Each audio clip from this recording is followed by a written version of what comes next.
part of the Another Realm Media Network.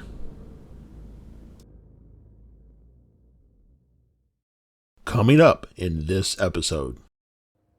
So we found out that my aunt was on this demon haunted road, and so was a family that was really into the theater scene. So that's how I met them Okay. out there, who had their own monkey cat stories, and one of the best ones being like that they had been called by the flower delivery service to come get their flowers because they would not drop them off anymore. Something had spooked the driver in the same way that they'd Wow. had something like pop on top and then pop down and yell, like, so had those stories going over there. So everybody, well, not everybody, it was a weird synthesis of like the theater kids and another group of kids, and we all sort of went ghost busting at the same place. Yeah. So you Uh, and I knew each other, knew of each other, had been to the same places, right. but not been to the same places together. like, so we all end up on what I affectionately call Monkey Cat Alley.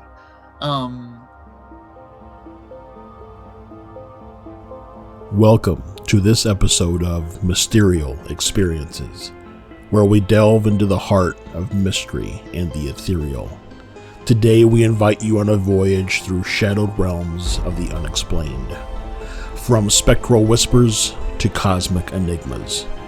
Join us as we explore tales and phenomena that challenge our understanding of reality, in a quest to uncover truths hidden in the fabric of the extraordinary. Prepare for a journey into the unknown, where each revelation is a step closer to unraveling the mysterious. Hey everybody, welcome back to another episode of Mysterial Experiences. On today's episode, we have a really good friend of mine. We reconnected.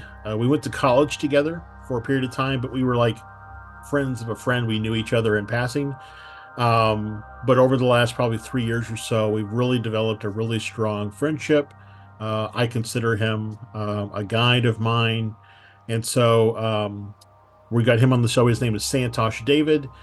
He does Yoga Nidra as a practice as well as a teacher.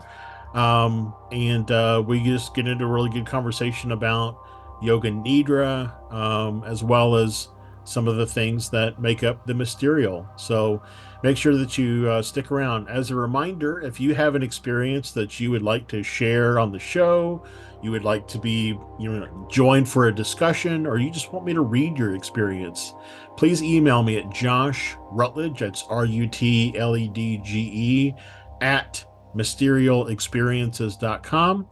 And let me know if you'd want to join and come on the show, or just if you want me to read your experience, and I'll be happy to do so. So go ahead and jump into it. Discover magic with Lemurian Books. Our subscription boxes are your portal to mystical realms, offering a mind-opening book of the month, tarot and oracle decks, either monthly or quarterly. Plus, explore Pagan Pages, a special book selected each month for pagan paths. More enchanting discoveries coming soon. Unlock the secrets of the mystic. Visit lemurianbooks.com. That's LEMURIAN books.com. And use code MYSTERIAL for 25% off your first order. Begin your mystical exploration today. So thank you all, everyone, for sticking around after the break. We've got a really good friend of mine, Santosh David, with us today.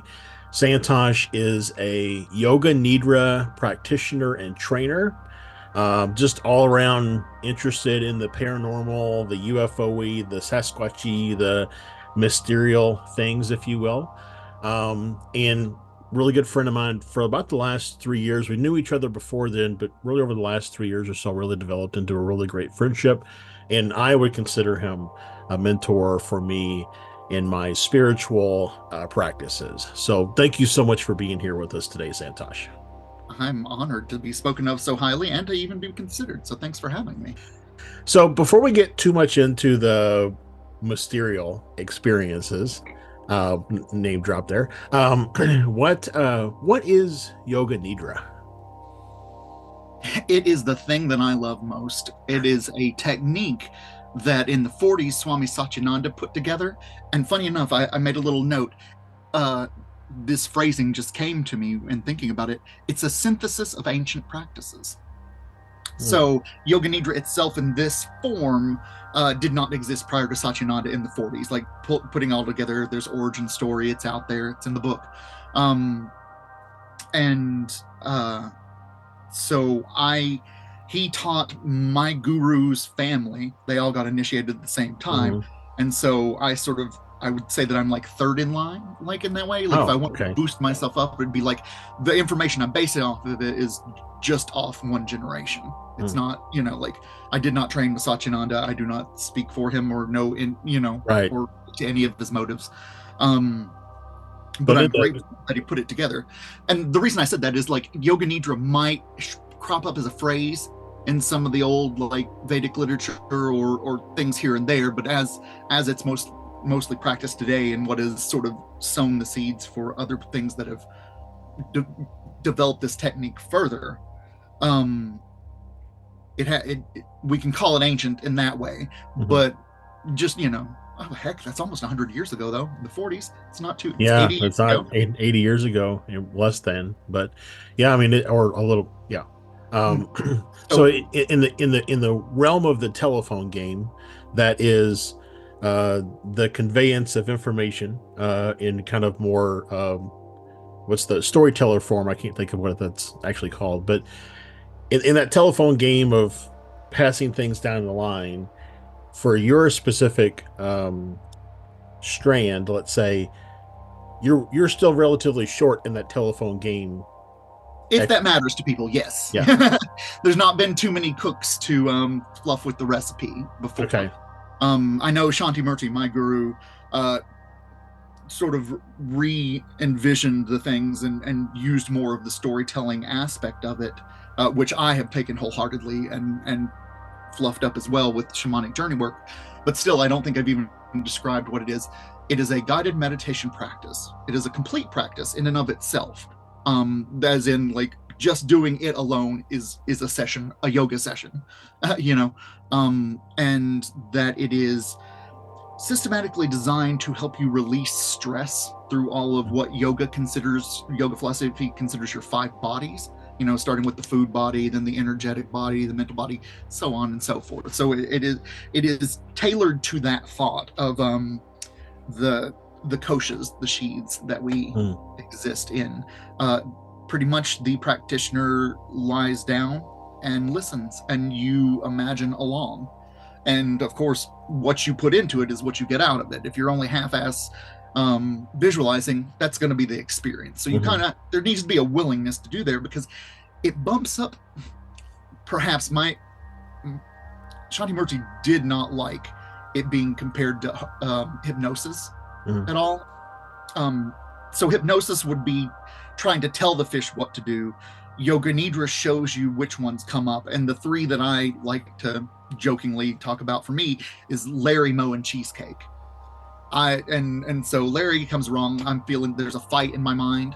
Like I'm imagining a fight that's coming up, mhm. and then I know that following that comes the beating myself up for having done it, and then by the time these thought processes rolled over to Cheesecake's territory, that's what I'm diving into. I've Mm. worked myself up into a dessert dive of So managing my emotions with food.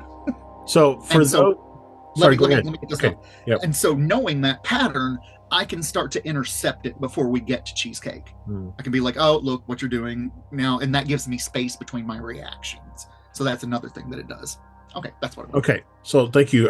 So for those who maybe hear yoga and see someone in a downward dog position, yoga is more than just stretching.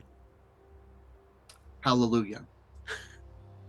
Hariom, and more appropriately, like yes, And so yoga is a lot more than the gym based postures which are so popular right now. I mean, you could say, maybe I could say maybe that in a way, yoga nidra is stretching of the mind, maybe. maybe not. Um, Yeah, could be. but bottom line, if somebody wanted to partake in a yoga nidra class, and they didn't feel comfortable putting on spandex shorts and being on a mat, that's not a requirement for yoga nidra. Correct.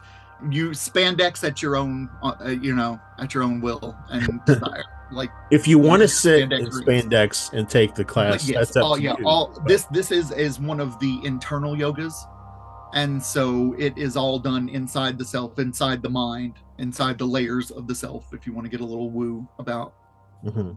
about it around the edges, so yeah. And I know that when you do yours, which I think you still do your live shows on Sunday nights.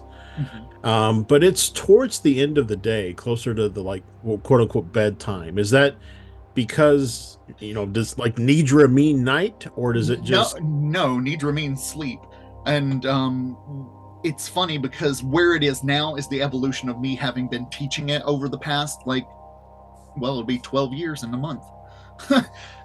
So uh sorry, refresh my mind. What oh, did you so just just ask? talking about what, is it better done in the evening hours? So Um, that psychic sleep, is it catered towards producing a sleep like state?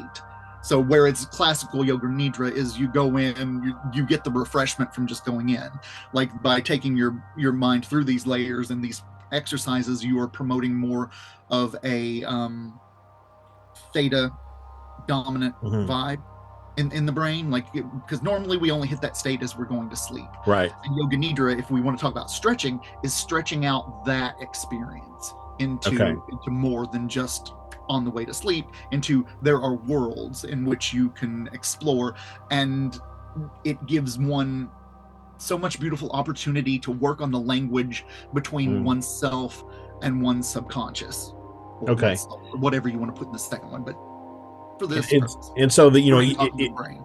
so it may not be uncommon to find someone who's doing a yoga nidra class earlier in the day or during the midday or even, Midday to like improve stuff. I yeah. When I first got back to the states, it was I was teaching at a gym, and that was like in the noon hour, like right before and right after noon, and Hmm. and then a couple of years later at these daily yoga retreats that are not daily, these yoga retreats that my friend had organized. That was about midday. Hmm. When I did the teacher training, we usually did it around 2 or 3. That's when they're like, okay. And so, with that expectation, they're then jazzed on the other end of that, because it's like we're doing this to calm down, to focus, and Hmm. to top up our energy levels just a little bit. So it works well there. It's just depending on what you've tinkered it with it to what degree and what purpose. And so psychic sleep is ultimately to help you sleep better, to dream Yeah. more vividly and fully, and all that kind of jazz. So if you do it at the end of your day and then you kind of proceed from there directly into normal sleeping activities, Mm-hmm. there's a high likelihood that whatever you worked on in the session is going to carry forward into your sleep. Oh yes, very much so. Okay. Um, which heck, sorry, I was about to go on a whole dream yoga tangent. No, that's okay. Keep me on track. So number one, I mean, I have actually done, I did one of your Sunday night classes while I was in Kentucky.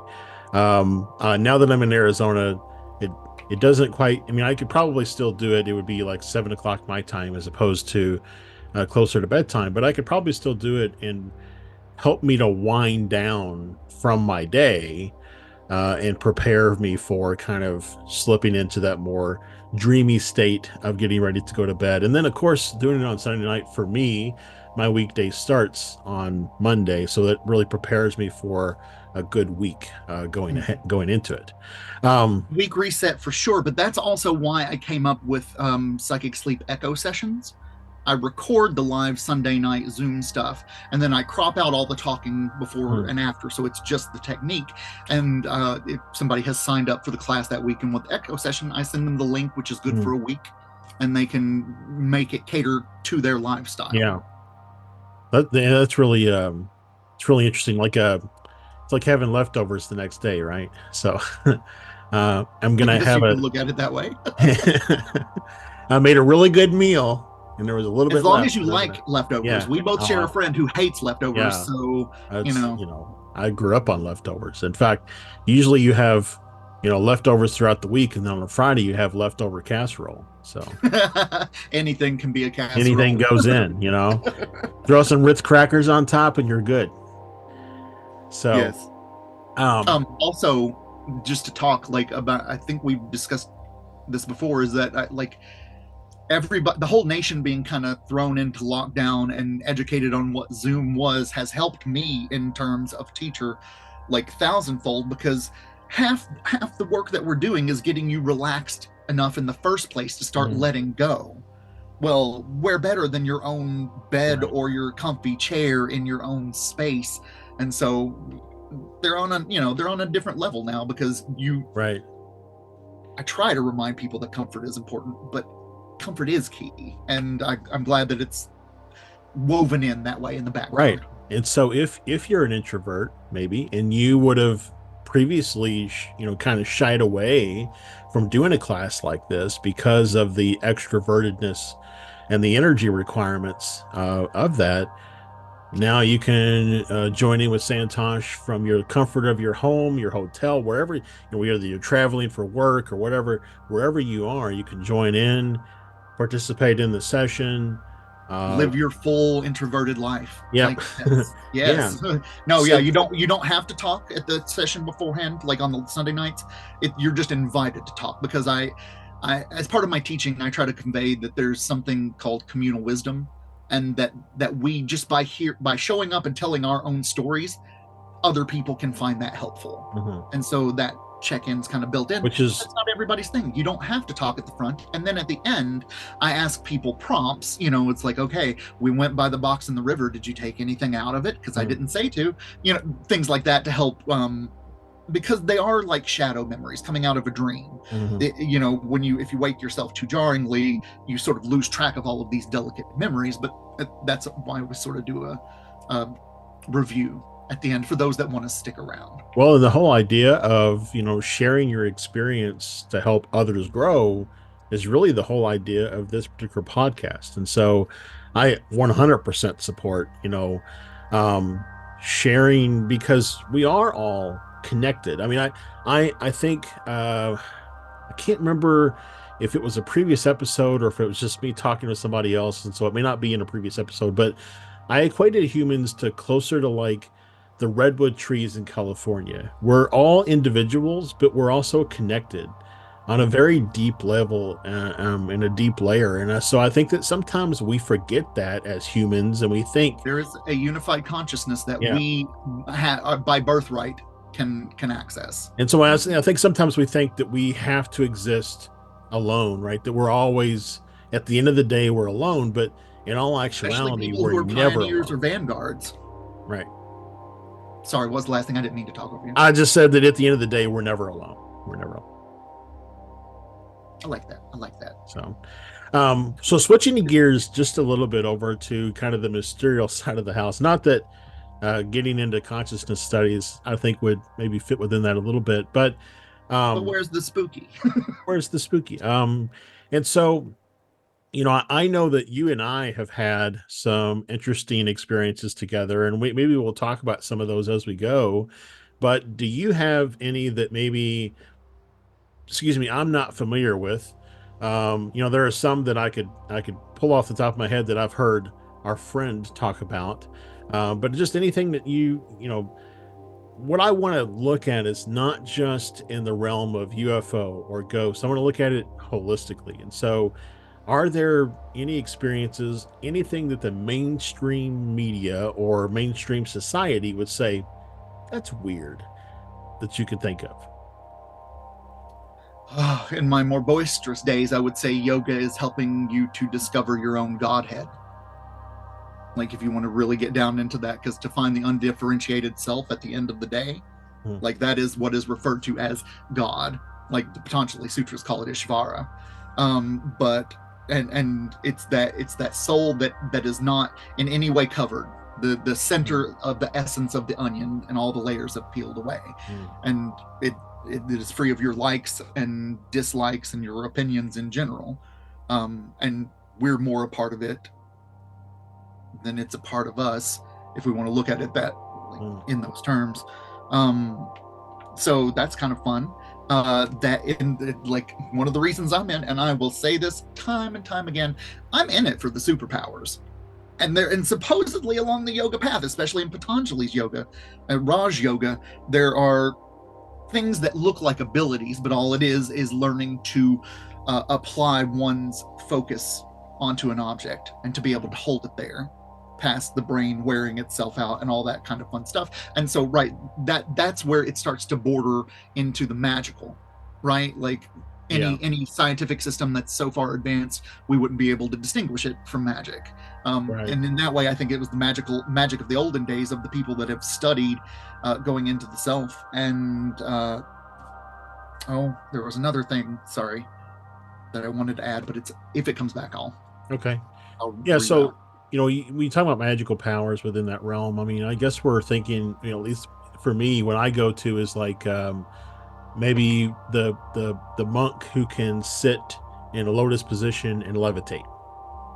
Um, Levitation's so bad, but here's the thing though, as I age, I'm like, what I technically want is telekinesis and the ability to levitate and fly. So I've changed my little internal yeah. ask, because yeah, levitation, who would want to do more than levitate? And I'm like, that Right. depends.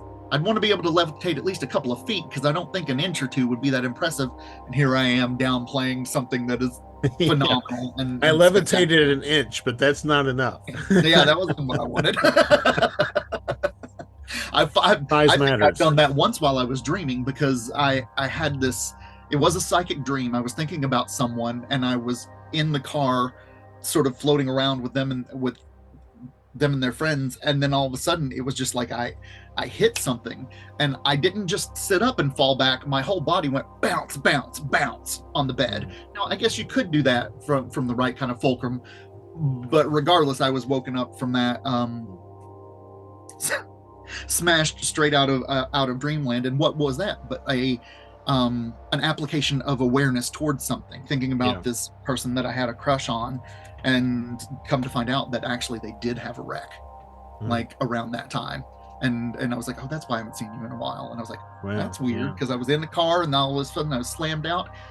I choose to look at that in a magical light. But you see how that's what I'm talking about. In essence, it was just me thinking about them so much Yeah. that induced the dream. I just happened to get lucky enough to like dream of a thing that also happened. Right. Yeah. I'm listening the second time around now to um, a book by Jose Silva called Mind Control. Hmm. Um, and Love um, Institute. Yeah. and he, towards the end of the book, he talks about how we get sick because we expect to get sick. Like Mm. we expect in our minds, we expect to get if somebody sneezes in our vicinity, we create mentally the conditions for sickness to occur, but that the natural state of the body is to be healthy. Mm-hmm. And It's a so, self-repairing mechanism. right. And so he talks about how it's all really boils down to mental. And so he at some point he says something like, if you fall from a building, you expect to get hurt, and so therefore you get hurt. And when he said that, it made me think of the old Looney Tunes commercial where like Elmer Fudd would be walking in a cloud, and all of a sudden he would stop, and the cloud would dissipate, and he's standing a couple feet off of the ledge, and he would look and he would say "uh oh" or whatever, and then he would drop. But in that instance of he did not realize that he was in danger of falling, therefore he didn't fall. Only when he put attention on the fact that he was in danger of falling did he fall. I mean, not that we're trying to, I'm not that I'm necessarily trying to glean wisdom from Looney Tunes, but Like from makes you cartoon wonder, logic is pratfalls. there anything there? I think there's a lot in there. Also, add on to that sometimes we get sick because our body needs a break and we won't give it. Yeah. So it takes it in the form of sickness, I believe, as well. And Yeah. yeah, no, I totally think that it's your mentality. Is it so much the herbal supplement that you're taking, or that you The then belief. believe Yeah. that will create that barrier between you and the disease, and thus like kick it Yeah, off. I listened to another book. I do a lot of audiobooks. But I listened to another book by Joe Dispenza, several, like a year and a half or maybe even 2 years ago. It was one of his earlier books. Mm, And I think it was like You Are the Placebo or something like that. mhm. Um, and he spends a great deal amount of time talking about how um, there is benefit to include things like Reiki or mindful meditation practices in the recovery of patients in any given circumstance because, and he said, and this is key, if they believe that it is helpful, then it is helpful. He said they did a study with a bunch of people where a group that believed and a group that didn't. Those that believed saw a greater improvement in their overall health. But he said, astonishingly, those who didn't still saw some improvement in their overall health. So there still is something there from a Reiki, mindful meditation, all of that kind of quote unquote, what people would consider pseudoscience or whatever. But there's still something there, and so it was just a really interesting idea and concept in something that in the episode that I was on with we had with Debs recently, Deb Shakti, we talked a lot about how it's important for the belief aspect. If you believe that it will be beneficial, then it will be beneficial. If you believe that it will hurt you, guess what? It will hurt you. And that, like, just getting this out of my system, but also I agree, but not so far as that I would tell people that because they're going through something bad, they didn't think hard enough or they didn't believe hard enough, No, no, because that's I've yeah. I seen don't want enough to. now to go, bad things happen to good people. Bad Right, things happen when you've done all of your shielding and all of right, that kind of stuff too. Like, unfortunately, like, there's no like right, super and miracle there, here, but yes, absolutely taking in belief into account. I think that's, we want to dismiss it because we think belief, then we think religion, and then all of the triggers of abuse that we've mm, suffered at it, kind of push us away. But we have like secular beliefs and different kinds that are affecting. I just to sum it up, I agree with you. We're a conscious co-creator of our own right, reality. 100%. So slightly, I guess, still shifting gears one more time, and that is, what about any experiences that you've had with um, spirits or um, precognition, anything there, or UFOs, or anything in that regard? Gosh, what to share? There's a ton. These are the stories I like to collect, so I put myself in situations to be able to glean more stories and put them together. So I would say a little of experience of everything. What is the coolest? Um, while in New Zealand, I woke up to a ghost sticking its head through the wall, and it looked like this old biker just stuck his head through the wall. And I was like, "That's very odd." And when I mean ghosts, I see sometimes it's not as try like I wish I could do it on command. Hmm. I'm not quite sure if it's just this relaxation or the other practices that I've been doing. Sometimes I see grayscale see through people, that like that happens. I've not been able to establish communication with them, so I don't know if I would technically say that I've been seeing spirits or not. Hmm. Like those happen, and I've seen uh from people, I've seen animals, I've seen creatures that my brain doesn't know what to do with it. Like, those Hmm. are fun. Like, I've seen Yeah. something where I woke up, I don't remember, I remember the tail of it, and then I passed back out because it was literally like my brain said nope, and it was Yeah. just like, nope, too terrified of this. Um, Yeah. and living in Louisville, Kentucky, that was when I saw the most of them. But to go back to the biker, like, because it was this not a mutton chop, but the long goatee Hmm. kind of look thing that's very Yeah. typical biker kind of look. Come to find out, after I told like my guru and everything, um, that the ashram itself was used to be a motorcycle gangs place. Mm. like that was renowned because they would throw these full moon parties and everything, and even the little driveway that cuts over a lagoon is made from stolen cars that had been like packed in Wow. there and rocked over. There was bulletproof glass in the kitchen. I was like, why is there like a shooter hole in like the kitchen like glass? So but that was like, oh wow, cool. I just called it a biker. I didn't know it was a biker, but it Right. was, to me, said those words which helped uncover that truth.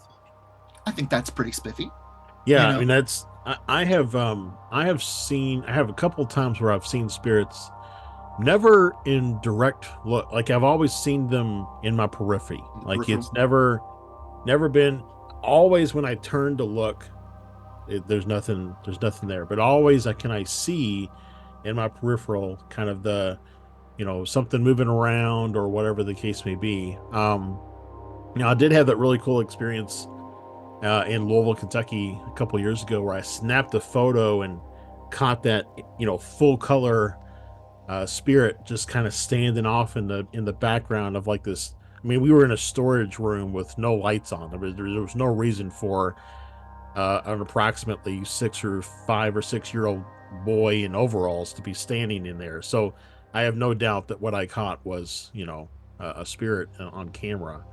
Um, I will ask, and I because this one is really interesting to me.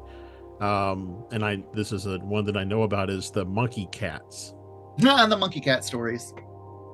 So do you care to share any of those? Back in college, the first college that I went to, there were three. um, People like to go ghost hunting. It was a spiritually charged campus. Hmm. I think we can just agree on saying Yeah. that, and everybody would agree that that's there. But there was this. It was expressed to us like it was a demon, because it wouldn't cross over, like there were creeks and it wouldn't go past a certain way. But there was this Mhm. road that we all knew had been tons of sightings, like, and two people.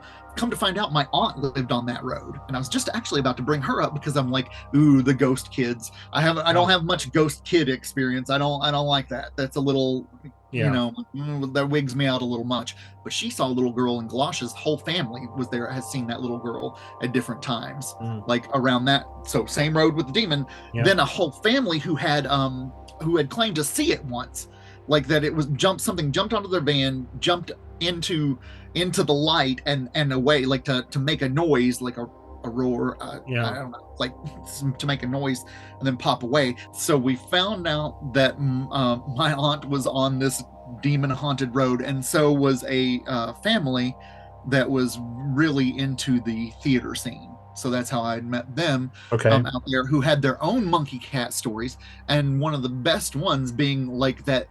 Uh, they had been called by the flower delivery service to come get their flowers because they would not drop them off anymore. Something had spooked the driver, in the same way that they'd Wow. had something like pop on top and then pop down and yell. Like, so had those stories going over there. So everybody, well, not everybody, it was a weird synthesis of like the theater kids and another group of kids, and we all sort of went ghost busting at the same place. Yeah. So you Uh, and I knew of each other, had been to the same places, right. but not been to the same places together. Like, so we all end up on what I affectionately call Monkey Cat Alley. And yeah, so I'm trying to keep this quick. So I was driving with a mutual friend of ours, and he's 6'4", not something you would expect to hear the sound that came out. We were driving, and that I've got a fast car was driving on the radio. I will never forget it because I thought the radio was like telling me to drive faster. Yeah. Um, but up at the top of this tree, two huge eyeballs looking like grapefruit size, Mhm. shining back, like light had hit it, like on an animal. I Yep. can't remember the exact phrase of what causes that to happen, but it was happening in the top of this tree with these eyes that were about like this far apart and very large. And Mhm. so I hear and get grabbed by a large man screaming like a tiny girl. I scream for a little bit too. We're driving. but it's like fast car is playing on the thing, but we're just sort Yeah, of creeping and screaming and then happening in slow motion. Yeah. So that was as close as I got to seeing the monkey cat. I have seen something that the eyes were too far apart for like a bird of prey or any like kind of thing that I yeah, would like imagine. like an And owl or yeah, something. right. Like an owls would be closer together. You would think the size of the head, but these were about that far apart, and so It was a gigantic snail with the big things on top. maybe I don't whatever it know how I was, it got in the scared tree, the but shit out of us, and that was as much personal activity. But I got a lot of anecdotal and story evidence from that same episode, we'll call it. yeah. Well, and I know. This is one that you and I have together. Since we in the last several years, I said like we kind of reconnected since college. We, like you said, we knew of each other, let's say, because of our mutual friend. But then since the last couple of years, 3 years or so, and so one year we tried for a little while. We kind of had a little break here for a bit, but to do a spooky trip. And so one year we went to Point Pleasant, West Virginia, which is for those who may be listening or watching and don't know, is the home of the Mothman story, the origin of it. John Keel's book, Mothman Prophecies, Gray Barker's book, Silver Bridge. There's been a lot of things that have spawned from that, specifically in the Point Pleasant area. And so we were there for our then second annual um, spooky trip. And so we were set up at the point, which is a cemetery, but it's also close to where the Silver Bridge was, before it collapsed. And so we were doing Estes session work. That was my first time doing It was, Estes as yeah, your well. first time doing it.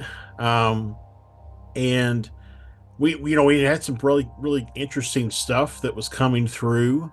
But we were in between, I think. You were maybe getting set up to do yours. Me and Stefan maybe had gone. I don't remember exactly what order we had gone. But anyways, we looked up and we saw this light zip across the sky. And of course, I'm thinking, it's just maybe a meteor or whatever. But when it zipped across the sky, and then a few seconds later, there's another light that kind of just moved. It's like it zipped in and then pulled a 180 and then moved and then went back the other way. And for me, that's a bona fide UFO sighting, if I would classify it as. I remember it because it was setting me up. I didn't get to or taking me out of it. I was sitting in the chair with all the equipment, and you and our mutual friend had a wonderful experience that I'm still jealous of. So I've been around when it happened. I just didn't get to see Yeah. it. We had it because you were there, Santosh. That's what I mean. If you Sure, weren't there, my ego will take that. yeah. But and we've had some other things happen, I think, since then. We went to a Somerset trip, and our mutual friend who I'm trying to get on the show, to come on the show as soon as he gets a headset. So our mutual friend, who right now will remain nameless, but I'll Yes, make sure that I'll introduce him as our mutual friend whenever he's on. Um, but you did a hypnosis regression for him in Somerset, and I won't get into the details of the story, but wow, a very oh, interesting regression. And mhm. there was some stuff that happened in that little cabin we were staying at, like people knocking on doors and Video that we shot being corrupted. yeah, the video was corrupted. The video that I shot of the hypnosis regression, the sound was corrupted on that. So, Was it? Oh, yeah, I mean, there was just all kinds of funky stuff going on yeah. there. So, um, Oh, but that was yeah, also a special Reiki moment as well, yeah, if I yeah, remember. that was when I got my first level Reiki attunement. And I've made really good use of that ever since. Good. That makes And my then heart of course happy. recently got my second level out here in Arizona. There's no I at the end of it, so it's just Arizona. But anyways, so yeah, it's bottom line. I think that our time together as friends, as well as the things that we get together and do, has definitely been beneficial in having some interesting experiences. And so, with that in mind, do you have any thoughts or theories, do you think, on why we have interesting experiences? I'm going to hearken it to, and by the way, don't do drugs. But when you're doing certain drugs with people, you'll find in that community that there are certain people that you're just naturally, you get more out of what you've taken with when Mm. you're around them. And it's something about your energy coupling and building like that. Yeah. I think it's like that, or something along the lines of like, twin flames aren't supposed to be romantic. Well, don't have to be romantic. They can just light each other's asses on fire. Yeah. And so I think both of those is a synergy of the energy is what I think is happening. And I like it that. amplifying because it's conducive in that way. Not every connection of people will have that same Right. spark. So, why do you think? Well, so fantastic answer. I love synergy of the energy. I'm going to put that on a t-shirt. Great. Um, the why do you think though? Just in general, do you have any ideas around like what's the purpose of a UFO revealing itself to a human? Like, do you feel like there is a personal purpose, or are we just right time, right moment? It's very interesting. I've had a couple of like, me from when we first started working together. I'm like, just every time you think you're feeling special, stop. It's leading you down the wrong path. But that's also because we are all special. We're all inherently Mhm. magical and special, and I think that we have access to these abilities, but just general life and circumstances helps dull you. Just don't.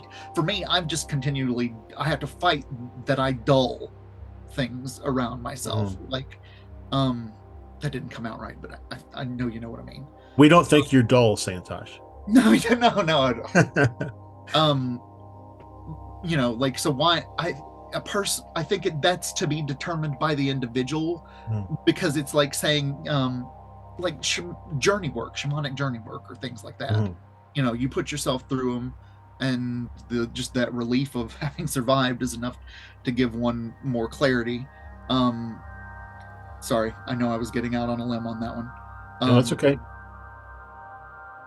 it'll come back around.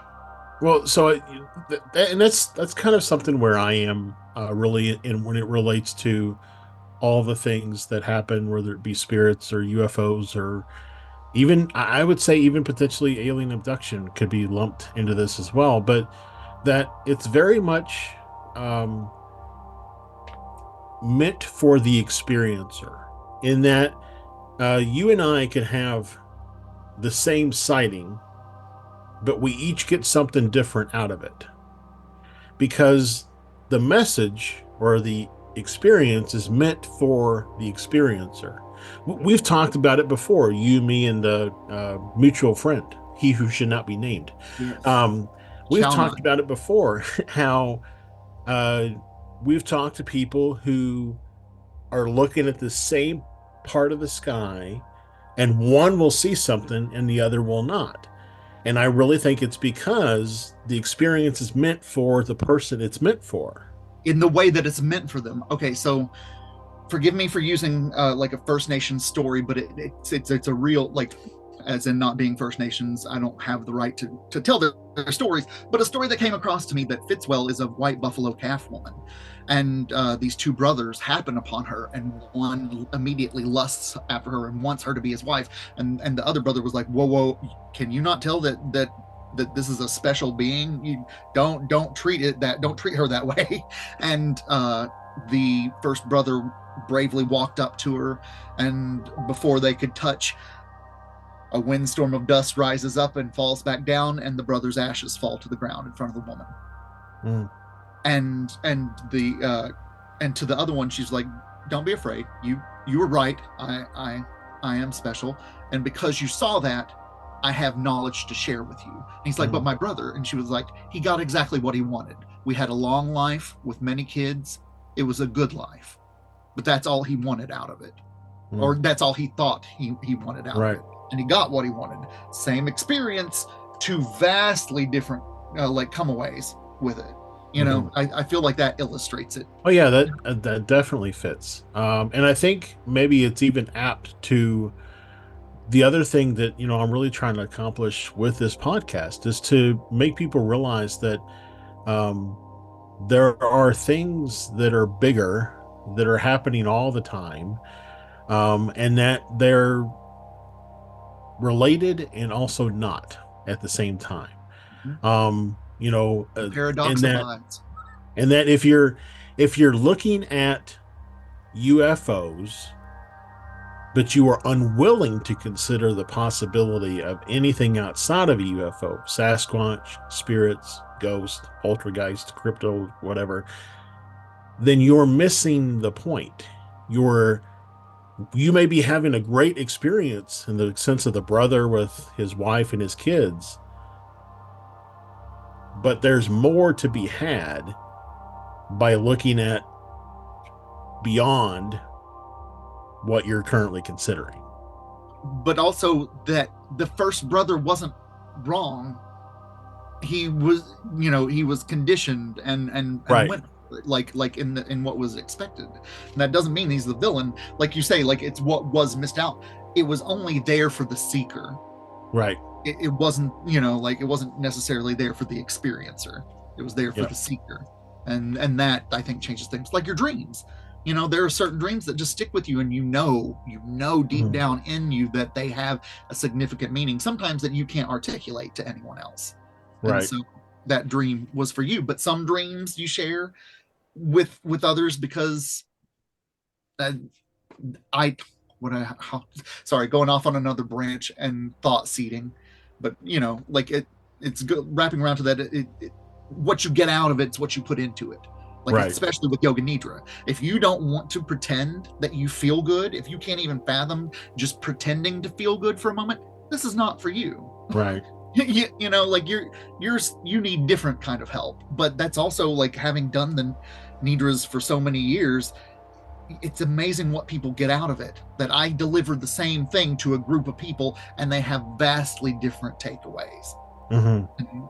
It harkened back to the first episode of the podcast was with David Parker, and something that he said a couple times in the recording was that which you are seeking is seeking you. Mm. And so it's that's really stuck with me or ever since he said it. And so it's kind of the same way, right? It's if you are seeking truth within a specific scope, then that truth within that scope is seeking you. But if you're seeking truth of a more broad nature, then again, that's truth is still seeking you. But you can't obtain what you're not looking for. Yeah, that whole shoot for the stars because you won't aim any higher. Hmm. Um, yeah, I sorry, I got distracted because I heard a notification and I'm like, is that me? I apologize if my phone was the one that just made that. Now that was me. That was you. Okay, good. Yep. Not me, but I am checking my volume just to make sure because Yeah, yes, my phone loudly vibrated against my desk. I apologize. But all good. no. So I think that I think probably this is a good little stopping point for the Yeah, show. we're at beauty is in the eye of the beholder. It's a Yep. good place to be. um, but I do want to give people an opportunity if they would like to sign up for Sunday Night Psychic Sleep. We didn't even talk about the podcast at all that you have. We That didn't that cover a kind lot of stuff. It's a big of, topic. but just to give people an opportunity, where can they go to find information about the things that you have to offer, and just more information about Yoga Nidra or whatever the case may be? So Santosh David 333 is going to get you to a lot of places. I am currently most active on Instagram, with some designs on that changing eventually. I'd like to be more on YouTube than I am, but that's if and there, just Santosh David Mhm. 333 on most of the media platforms. You can find stuff on my Facebook account, on my Instagram account. SantoshdAvid333.com is will take you to my website, where I'm discussing various things, because I identify sort of primarily as an artist, and so all of this is, I consider this my art. Mhm. um, and yeah, that will get you into the connection with that.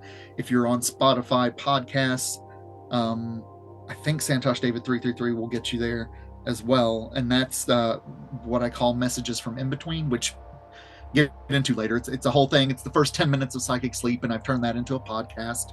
So Okay. that's out there on all platforms right now. The Psychic Sleep Hour with Santosh. But Fantastic. sorry, I So always fumble at this part. I wish I was much better no, at this part of it. no, I Go to think you did a check it really out. good job. Yep. And so for anybody that is listening, check the description of the podcast on Spotify or wherever you listen to your podcast at. It should have link to Santosh's website as well as social media stuff. If you're watching this on YouTube, it's in the description. Scroll down, click the little expansion arrow, and you should see it there.